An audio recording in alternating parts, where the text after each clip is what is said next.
Suzanne de Belcis, bonjour. Bonjour. Alors vous représentez aujourd'hui l'association Assina, c'est ça? Absolument. Alors qu'est-ce que c'est qu'Assina? Qu'est-ce que vous y faites et comment a été créée cette association? Assina, c'est une association francilienne qui a été créée il y a 10 ans et qui accompagne les personnes en situation d'habitat indigne, donc qui peuvent vivre en bidonville, à la rue, en squat, en hôtel 115.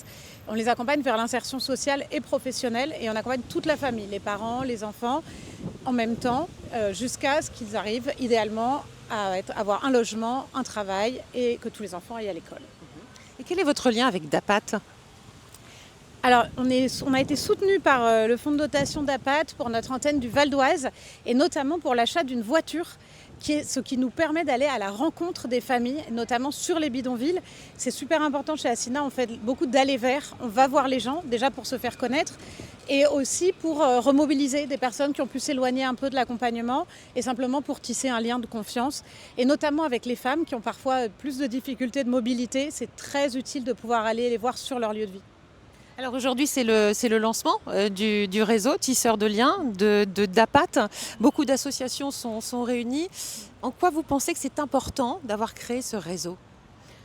Dans le monde associatif, et notamment quand on est dirigeant associatif, on est embolisé par des urgences, des contraintes financières, des problèmes RH, etc. Et on a beaucoup de mal à prendre du recul sur notre pratique et on a aussi beaucoup de mal à faire du réseau autant qu'on devrait le faire. Or, on a besoin de réseau pour s'inspirer des bonnes pratiques des autres associations, pour se connaître, tout simplement, pour aussi identifier de nouvelles sources de financement ou échanger sur des processus RH. Enfin, ça peut être plein de choses. Et ces temps de recul à l'initiative d'une fondation, ça nous permet de nous rencontrer et ça nous permet aussi parfois d'avoir accès, comme aujourd'hui avec une conférence très intéressante, à des ressources auxquelles on n'aurait pas forcément accès tout seul de notre côté.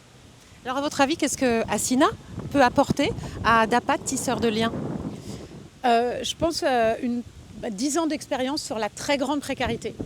Les femmes en détresse, qui est l'objet d'APAT, il y a plein de variantes. Il y a bien sûr les femmes victimes de violences, mais il y a aussi les femmes en situation de grande précarité. Et nous, on a 10 ans de recul auprès de femmes qui n'ont pas de domicile, pas d'eau potable, pas d'électricité, pas d'emploi, et des grandes difficultés sociales. Et je pense qu'on a développé une expertise et un savoir-faire qu'on sera heureux de partager. On est heureux que vous puissiez le partager, bien sûr, cette expérience. Si vous aviez un message à faire passer à Patrick et à Daniel de Giovanni, quel serait-il? Déjà, bravo. Moi, j'avais été frappée par une conversation il y a quelques mois avec Patrick où je lui disais vraiment c'est super, vous accompagnez des associations autour des personnes détenues, des personnes réfugiées, des personnes roms, beaucoup de personnes qui sont considérées comme indésirables par une partie de la société.